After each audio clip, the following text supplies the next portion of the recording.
every single year, my wife, ever since moving here to British Columbia, absolutely, wouldn't say forces, but I don't have a choice in the matter, that we go camping. And not glamping, not specialty, like camping. And more than just camping, she thinks it's incredible to have 5 or 6 families camp together.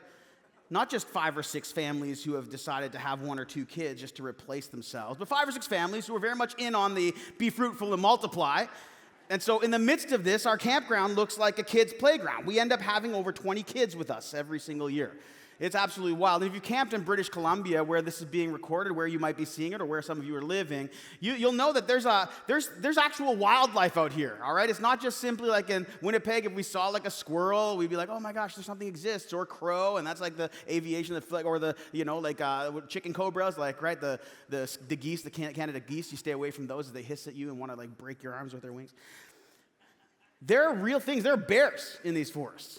And we were at this one campground, and the campground has signs up saying, hey, a bear was just recently seen, keep your eyes open, be bear aware, which is just fine until one night all the kids want to go on this hike to this point where they hear the fishing is just the best there. And so these kids who don't know how to fish want to go fishing, and it's after we just ate, so everybody's quite full, and only 3 dads, one including me, say, you know what, we'll take them. Why? Because we're the noble dads, we can take on anything. And so we hike down to this point, and since we're so high up in the mountains, as soon as the sun crests the mountain, all those thick trees turn to create these deep shadows in the midst of twilight, and it gets really hard to see. And then it gets really dark really fast. And so we're trying to round up these kids who have lost socks and shoes and gotten too wet. Some fell in. Some dove in to try and find the fishing line that got caught on the root underneath the water. And all these things are happening. We're trying to corral them back together. And on the top of my mind is, we got all of this bear food with us in the middle of the darkness, and we got to somehow get them safely back to mom. And so I'm like, well, I don't have a bear bell or anything like that, but I know that if I can keep these kids loud, then we're going to keep these kids safe. And so we rally the troops. We got one of us in the middle, one dad up front, one dad in the back. We have a head count. We have a buddy system. We got them all locked up, and we start walking through this deep, dark forest, through this very wilderness-like area that we know has bears in it. Now, I'm not so much worried about the kids, but I think I'm a decent snack, and so I'm figuring these bears might be coming for me. So I'm looking at kids. Some of them are faster than me, but some of them can't walk right. So I know, I'm going to be able to outrun a couple. But as we're walking back, I'm feeling a bit of the nervousness of the situation. But one of these kids decides this would be a great time to just start singing worship at the top of our lungs. And next thing you know, all 20 of these kids are skipping and singing and yelling like, as long as I'm living, I've got a reason to praise the Lord. And these kids are going crazy. And I'm like, am I like this in the midst of hard situations? Am I prone to worship in the midst of the dark uncertainties of my life? Am I prone to trust the hands of God over my life when there is very real danger around me? Am I prone to trust Him in the confusion and the hard and the wilderness and the waiting and the longing? How do I trust God when it's hard? Because these kids didn't have a problem with it at all. And in that moment, I longed for a childlike faith like theirs where they could skip through the darkness of the wilderness, trusting 3 great, but in this moment, overwhelmed dads. And I wanted a faith like that. In the book of Exodus, we're in what is a transitional moment of the text. We're at a moment right now where God has given salvation to them in the way of exiting them from Egypt oppression, right? They are free from the Egyptians. They are free from the slavery. But because of what they faced, they have a lot going on up here that they still need rewired. They got a lot of burden in the midst of how they trust, in the midst of the work they've been doing, and how they provide for themselves and how they survive. It's not as if they were just freed from the Egyptians and they became everything they were meant to be. And these transitional texts are actually quite common throughout Scripture. Another, if you could, a relatable transitional text, if you look into the story and life of Jesus, is that after Jesus dies on the cross, resurrects from the dead, physically, literally comes back to life, and then ascends into heaven, and He leaves His church now in this moment where they're waiting on the Spirit, and then the Spirit comes and indwells them, and you have the similar moment of transition where salvation has happened. And the question becomes, what are the people of God going to do with it? How are they going to respond? How are they going to live? How are they going to function in light of what God has done? So in this, God has done something significant. The whole story that we've gone through up until this point was God showing his power, his might, his miraculous saving ability to free and save a people that he loved who were oppressed, and now we're entering into the rewiring of their brain and habits. The discipling of their lives, the how do you teach and train them now to be the people of God that they were always meant to be. And so as I preach this text, I'm also going to teach this text in a way that causes us to think in the same way about our lives, where Jesus, in our context, has already died for our sins. Many of you have actually received the gift of salvation. Your eternity is secure. You believe in what he's done. The question for your life becomes, now what? Are you willing to live in step with the Spirit of God? Are you willing to actually live the way that the Bible approaches you and says this is the healthiest way and the way that God asks you to live for purpose, even if it seems confusing or different than what you yourself and the culture you've been raised in has taught you to live? Are the truths of Scripture that are available to us in our practices, in our abiding with Jesus, the fruit of the Spirit, could we truly feel peace in our lives in unpeaceful situations? Could we truly feel self-control in moments where we normally lash out or lose control altogether? Maybe in the face of temptation. Are we living a life that reflects the love of God, which has been given to us through the life of Jesus, where the Spirit now indwells us? Are we living that out? And so you're going to feel a bit of duality in that. You will learn this text, but you'll also feel a great application for your life in some very pointed ways. And I'm excited to teach this text to you because I truly believe that what we're going to get in today, if you hold on to it and you set the practice of it into your life, it has the ability to rewire some things that I know you're struggling with. It has the ability to rewire some of the identity pieces where you've put in your life and you believe that you are only what you can accomplish. You are only what other people say you are. You are only what you can actually achieve in life, what you can accumulate, what you can experience, what people say about you. Actually, the Bible wants to give you an identity and a peace that is well beyond the realms of this earth, one that is unshakable. The Bible wants to give you a presence of God that is so fulfilling and satisfying that everything else in the world that could never satisfy you begins to look quite dim in comparison to being with him. Doesn't that sound good? Doesn't that sound amazing to think that those things are actually true of what you can now have? But it's going to take some rewiring because the world is not preaching that to you or of you. So we're going to get into this so we can really understand it. But we're in that transitional text. Now remember, they're now out. They've crossed the Red Sea. They're coming through, and they're in a place that is the wilderness, all right? So they are now free, but they're in a wilderness state, and they found no water. For days and days, they found no water, and they're looking and looking, but then when they came to Marah, they could not drink the water of Marah because it was bitter. In fact, this word means this word. And so they drink this water and it's bitter. And it's not just a little bit bitter where the taste is off and it's like, I don't really like it, so I don't want to have it.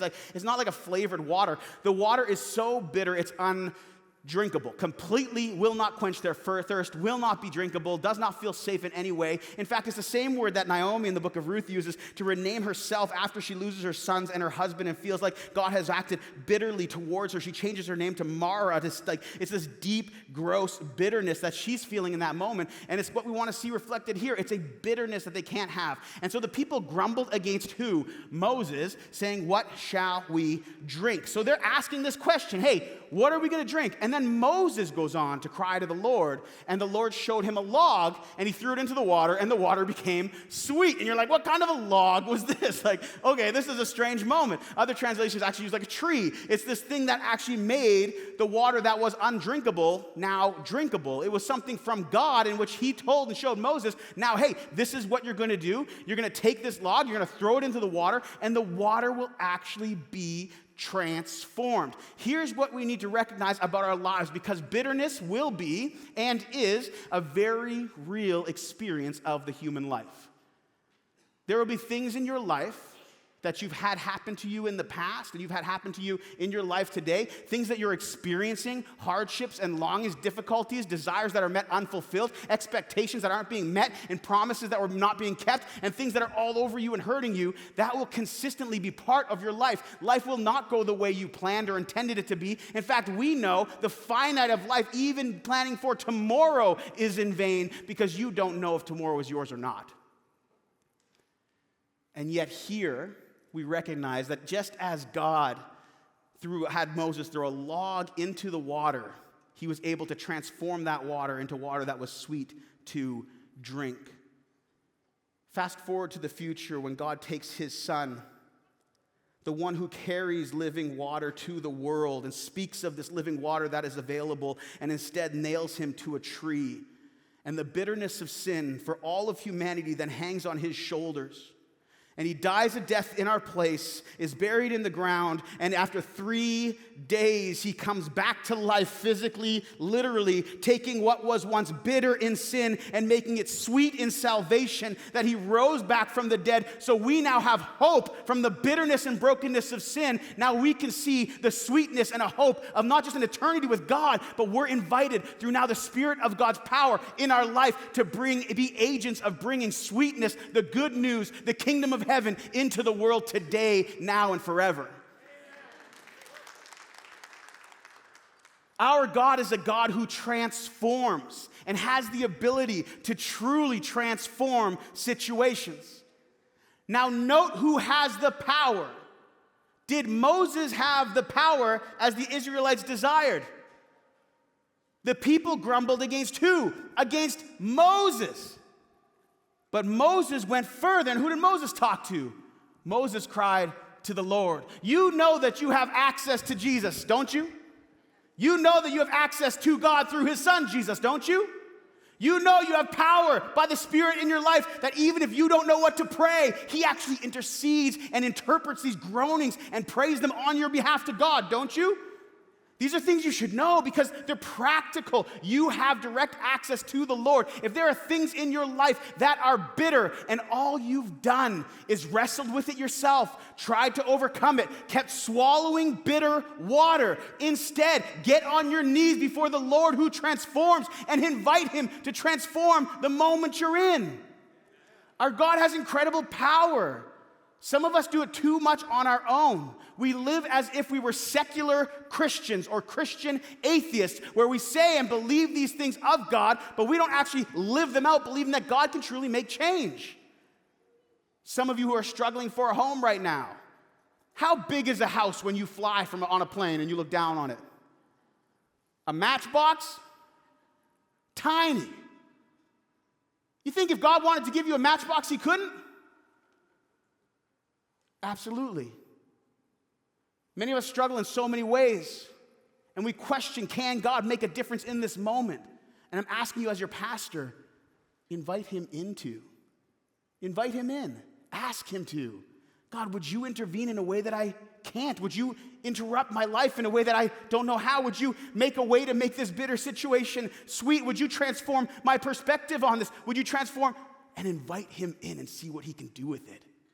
So many of us, we worship God at an arm's length, but what would it be like if we truly invited him in to all the things we were walking through? Believing that he loves us, that he's for us, that he cares for us, that even if he says no, he's doing it for the right reasons. Of course, it gets complex. I'm not telling you you're going to get everything you ask for. That would be bad Christian theology. If I say that, man, you should kick me out. But I am saying you should be asking a whole lot more. You should be engaging in an honest way. You should be speaking to God often about the things you need and the things you want. It might be much different than you expect, but God has an ability to make things right. You see, he continues in verse 26, identifying and showing himself to the Israelites. Remember, he's trying to rewire their brain and their practice. Up until this point, they've seen God work in miraculous ways, but their lifestyle prior to that was still all very much the monotony, the routine, the hard work, the oppression, the slavery, the to-dos, all the things that lined up. And there's going to be a lot of hurt. These are people, not just a story. There's going to be a lot of baggage that they're carrying, a lot of things they have to work through. And many of you or maybe have been living in that place where you've had all the things from past abuse and past torment and trauma and hurt and betrayal and missteps, mistakes that you've made that have hurt your body and your mind and your future, mistakes that other people have done to you, and you're just in this place where you're carrying all of this, and God wants to take a moment to rewire who you are, but you have to believe that these things now in your past are no longer needing to be true of you in the future. The things you've identified yourself as in the past don't have to be yours for the future. You know, God is going to say this over the Israelites in a way of, hey, I'm going to give you a new life that looks radically different than your old one. In the book of Colossians, it talks about transferring you from a kingdom of darkness into a kingdom of light, that you are now a completely new person in a new kingdom. You are a new creation in Jesus. I don't know if we as a church in North America believe that we are truly new creations. I think we hold on to a lot of the old things, and we still point back to them, go back to them, relive them, carry that shame, guilt, and hurt. And yet what God's doing with the Israelites is very clearly saying, I'm going to give you a way to live. I'm going to give you like commandments and keep my statutes, and I will put, because of the way you live, I'm not going to put the diseases that I put on the Egyptians. It's going to be a completely different thing than you've experienced. God is saying there is an experientially different life when you're following Him. This is what the New Testament would talk about as the fruit of the Spirit. When you are walking in line with Jesus and abiding with Him, the fruit of your life will be the very things you long for. We're going to get into that in a minute, but the fruit of your life is going to look like peace and joy and grace and kindness and gentleness and love and self-control and patience and things that you so long for in the moments you don't have them. In this moment, He's saying, I'm going to keep you healthy. But He also makes a declaration about who He is. And it's one that we need to hear and we need to understand even in our world today.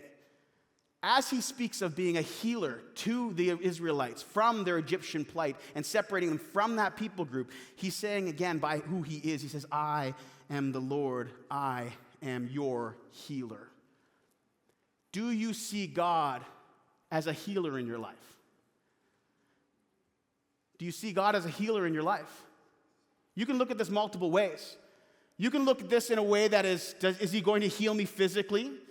In the book of James, it gives us an opportunity to be obedient to Scripture and to call for the elders of the church to be anointed with oil, and that the prayer of the righteous person is working as it heals as you call upon God. There's actual texts in the New Testament that we apply today that talk about physical healing. So in one sense, sure, yeah. But what about the emotional healing that needs to take place?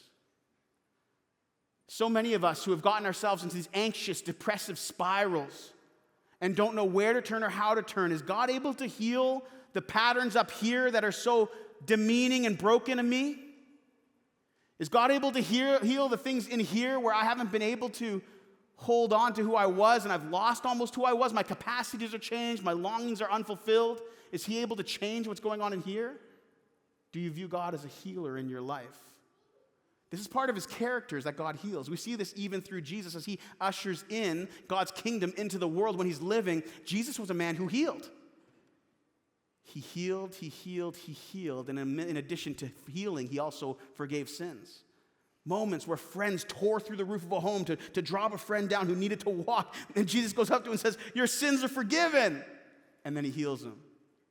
Men who he spat on his hands and washed their face clean so they'd be able to see again. He healed blind ones. He was able to heal people at a distance in an instant.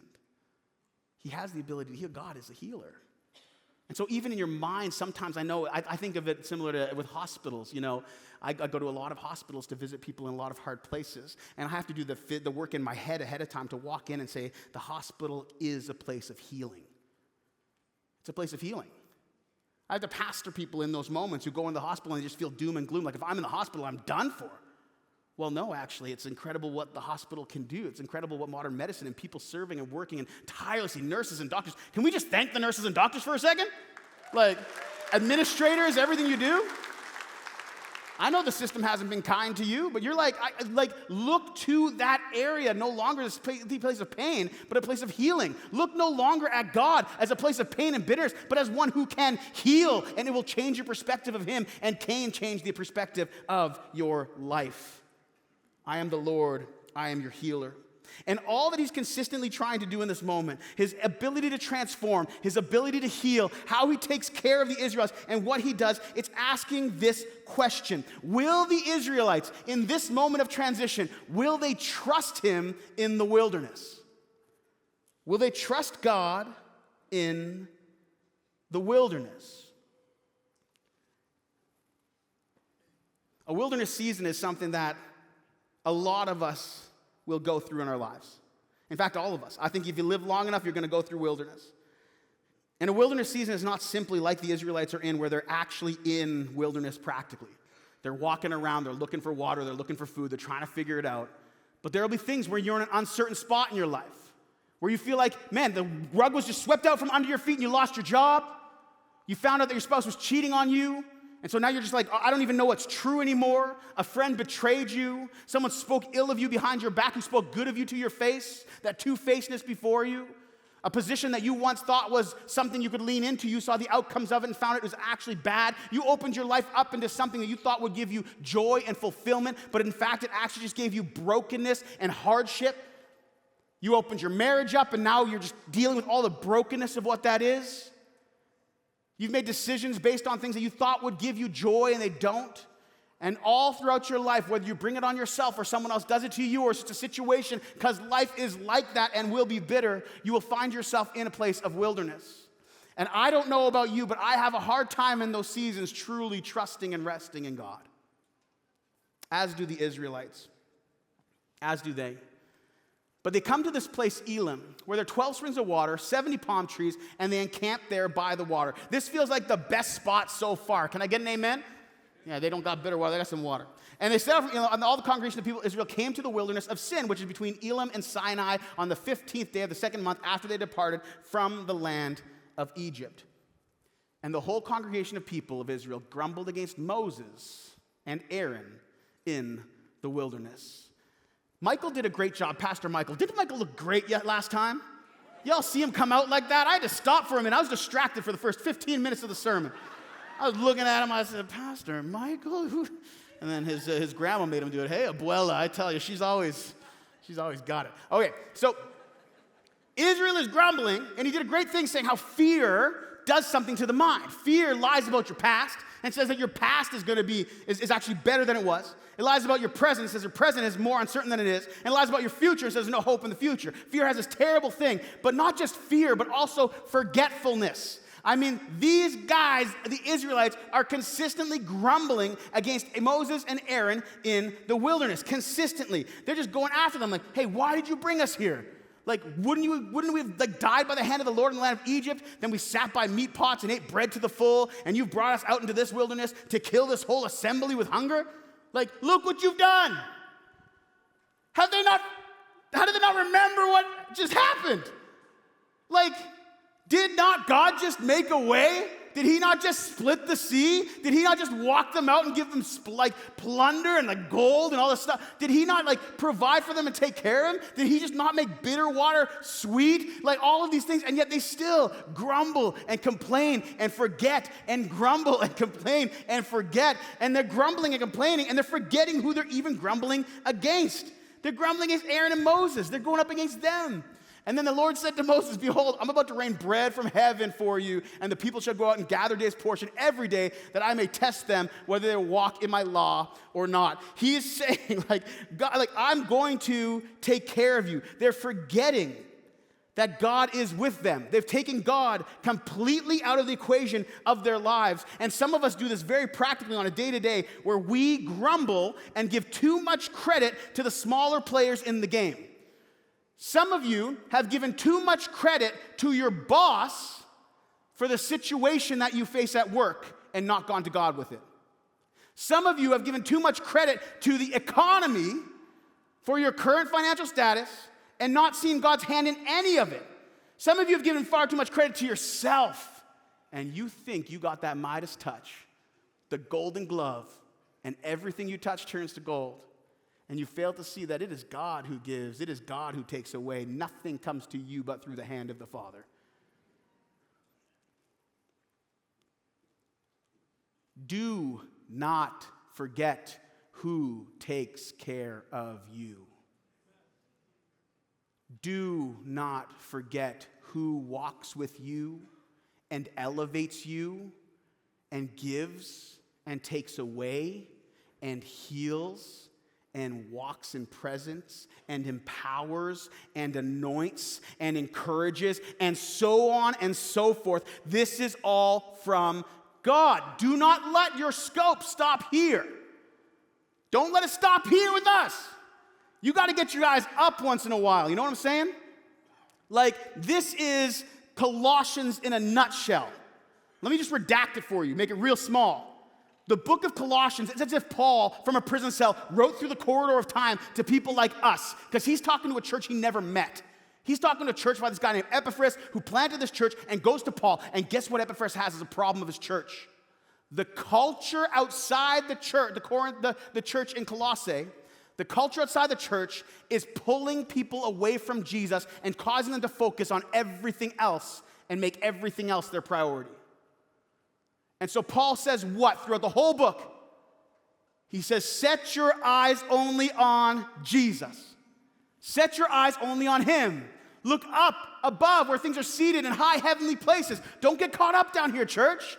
Don't get caught up. Oh, it's not working well right now. It's not. Look further. Look up to God and say, God, what do you have for me? What are you doing right now? How are you moving in this? Get your eyes up and you will be encouraged. Get your eyes up and you will be transformed.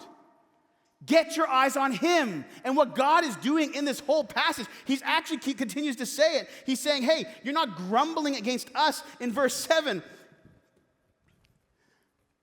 They say, you'll see the glory of the Lord because he's heard you're grumbling against the Lord. For who are we that you're grumbling against us? It's not about Moses and Aaron. It's about God and what he's doing. They're saying as you go through this period of your life, get your eyes on him consistently and your life will be changed.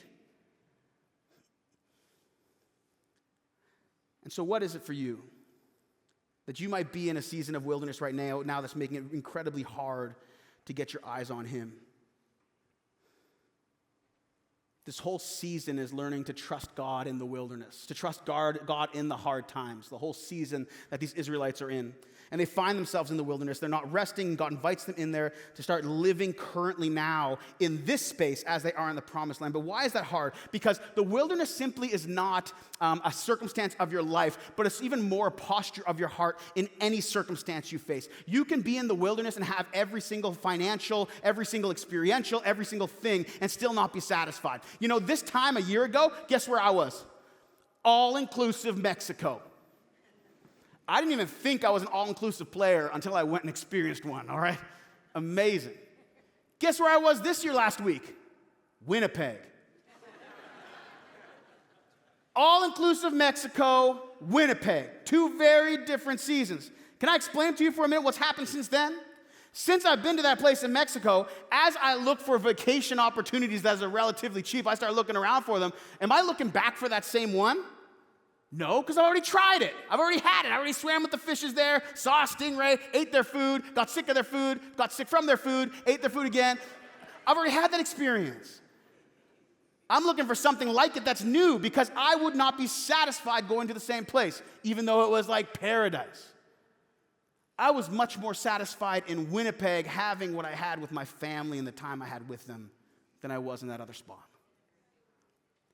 But there's something in us that's like consistently unsatisfiable. And the Bible will tell you, you can never be satisfied through money, accomplishment, experience, sexual experience, pleasures, like your reputation, what you've accomplished, anything, because those are finite things and you are an infinite being. God has made you such in his image to be in his presence so that nothing of the world will satisfy you the way that he can.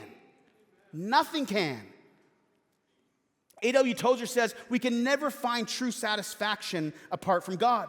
Dallas Willard expands on this idea and says, desire is infinite, partly because we were made by God and made for God, made to need God, and made to run on God. We can be satisfied only by the one who is infinite, eternal, and able to supply all our needs. We are only at home in God. When we fall away from God, the desire for the infinite remains, but is displaced upon things that will certainly lead to destruction. Hear it this way. We have as humans an infinite desire that can only be quenched by an infinite God. We as humans have finite lives, and every experience that we have is finite, everything. So an infinite desire matched with a finite life equals a restlessness. This is what John Mark Comer says, a restlessness that cannot be appeased by anything else other than a time with Jesus. A restlessness. You know the restlessness that you're in constantly? The one where you feel like you want more, need more, could have more? Guess what? That's not going to go away on its own. The next vacation isn't going to take it away. The next relationship isn't going to take it away. The next person or time or experience, nothing's going to take it away. You could gain more money and still be just as unhappy, if not more unhappy. Because the restlessness of more is actually stitched into your soul because you're longing for the infinite. Do you get it? Isn't that powerful to think of? So where are you going to find it, and how are you going to find it? Because here's what's going to happen. You have a couple options. Buddhism would even come and say, the point then is to detach yourself from your desires and just get them out of your life as far as possible. Like a Vancouverite or a Canadian would it be like, well, you have desires, then chase after them. Make a way, like hedonistic. Get everything you can in every single way that will fulfill you. And if you fill yourself up enough with great experience and person and all this stuff, then you will be satisfied. But no, it's still not infinite. And then the Bible comes at you a different way, and it says you need to consistently have your eyes on Him. Because if you have your eyes anywhere else, those things will become your God. If I keep my eyes primarily on money, it will become my God.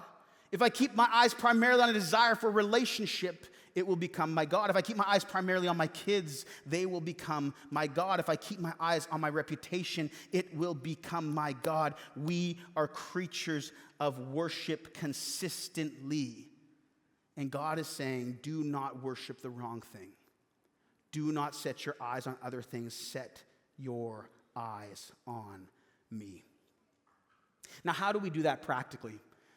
You know, God in His rewiring is not simply saying and stating things. In fact, just stating things is a bad way for us to retain information. There's actually a better way for us to actually learn and grow in our lives as followers of Jesus. We need to actually put things into practice. Now, God is about to unveil something. I'm not going to read through the whole passage for you because it's super long and we don't have the time for it, but I'm going to give you a synopsis of what's happening so that you understand where this is going and why it's important to you. And it's something that I think some of you might recognize the idea of, but some of you might not. This is the idea of Sabbath. And Sabbath simply means to stop. Now, why is that important here? What God's going to do is He's going to rain bread from heaven called manna, and He's going to make this manna available for every person, just enough, about 3 pounds a day of this for every person who is there, every single Israelite. And He tells them every day they should only gather what they need for the day to eat. And so they go out into the field in the morning and they gather this manna, this flaky wafer that tastes kind of like honey, it says in the scriptures, and they actually take it and carry it. And if they take too much and they try and hold it to the next day,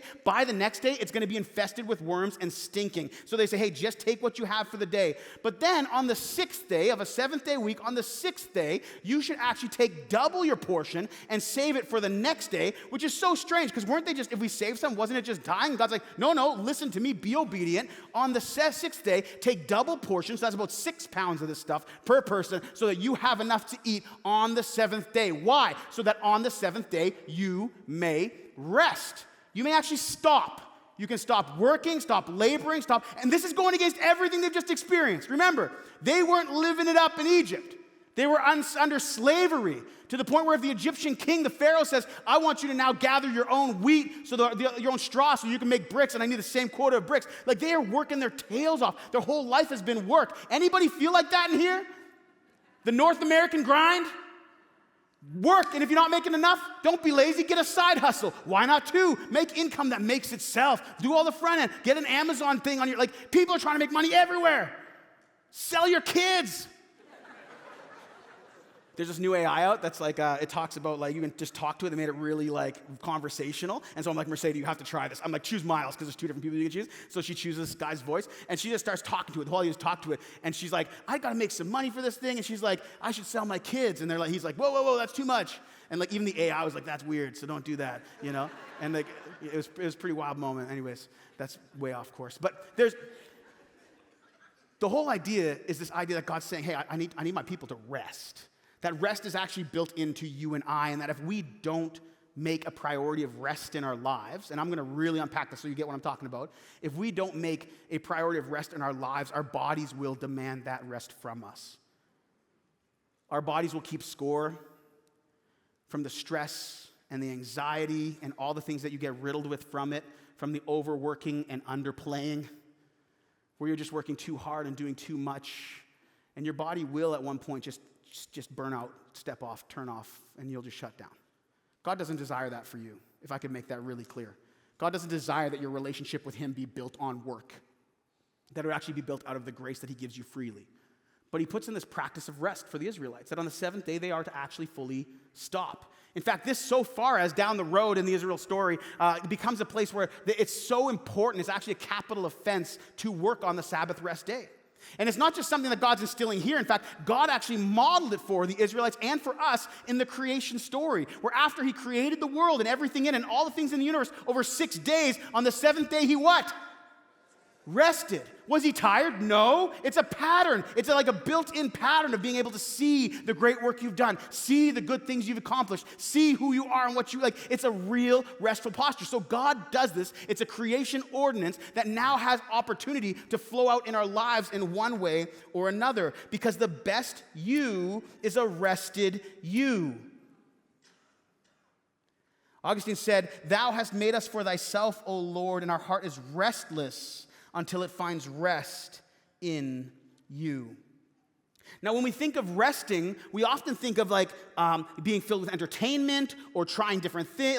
It's not really a posture of rest that the Bible is talking about. The Bible's talking about not busying yourself with things that you normally wouldn't. It's about giving you rest. But also recognize this, because there has been a swing in Christian culture that between a whole bunch of books that talk about rest and prioritize rest, and it's been interpreted as an unwillingness to work the other 6 days of the week. That's not what this is saying. This is not permission to be lazy. This is not permission to not work hard. This is not permission to not have dreams and focus and goals and be oriented towards success. No, this is saying, make sure in those 6 days you plan for your seventh day when you can just actually stop. That's what the Hebrew is, where you can stop. And so over the course, one author actually, he brought together these 10 different great practices of what rest should look like if you were to take a day like this.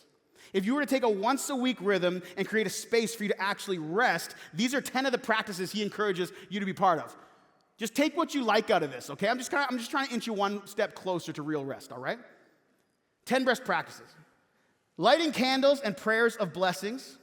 So focusing on God, something momentary. One of my other friends, he blows a shofar through his room, which is like a big, through his house, and his kids run around and Sabbath! I don't think you guys need to do that, but it seems fun.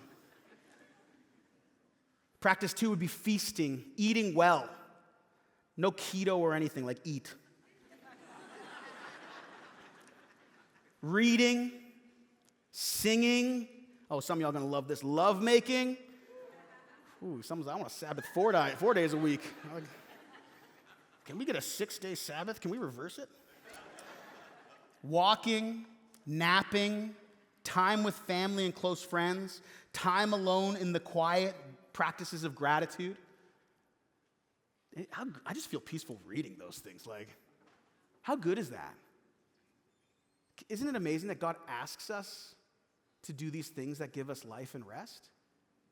It does a couple beautiful things. One, sure, it's going to restore your body. It's going to restore your mind. But it's also going to restore your soul. God's doing something in this moment where he's inviting you to have a moment of your life where you completely believe it all depends on him and nothing depends on you.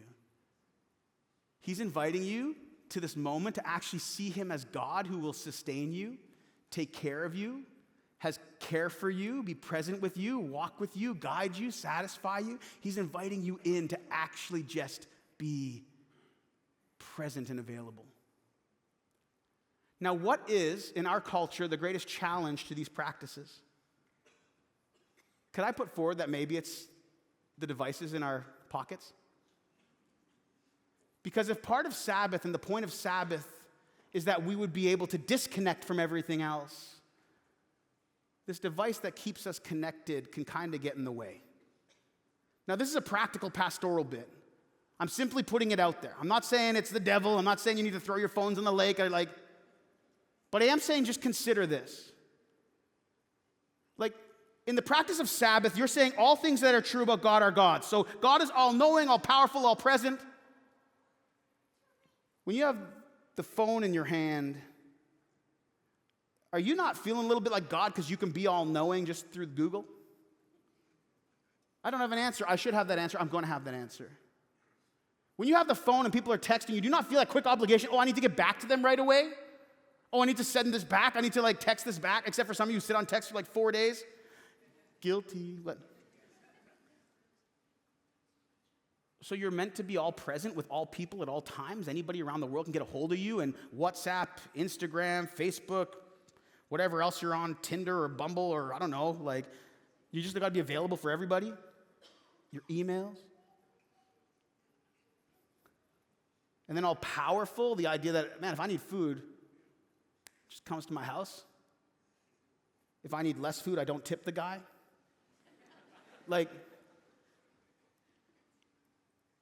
There is something about our practice where eliminating that can be such a healthy experience. I know even in my life it's been such a pressure because I always default in my head to being it's because I want to be available pastorally, but that often means at the expense of not being available with my family. And so I actually had to buy a lockbox, a blacked out lockbox that I can put my phone in that my wife has the code to. And you laugh, I needed this. And it just locks me out of that world for hours at a time. And it's been so life-giving and freeing. But this idea of Sabbath is that it takes trust because rest is found inside of trust. As the Israelites are being asked to trust God in those moments, to trust God with their sustenance and their provision, to trust God in the wilderness, are we people of trust and in a practice of rest, of finding an ability to just stop on a regular basis? Are we allowing God and that trust in God to grow and develop? That's my hope and heart for you guys today. And so I want to pray a prayer of rest over you, and then I'm going to let you go, and we're going to continue to worship together. Jesus, thank you so much that you've called us not simply into a relationship with you where it is work, work, work, work, work. Earn. No, but it is a relationship that you call us and have created us to find rest and a rhythm of rest on a regular basis in our lives. Would you, Jesus, by your Spirit's power, Spirit, help us to be able to be free and removed on a regular basis from everything that would want something from us,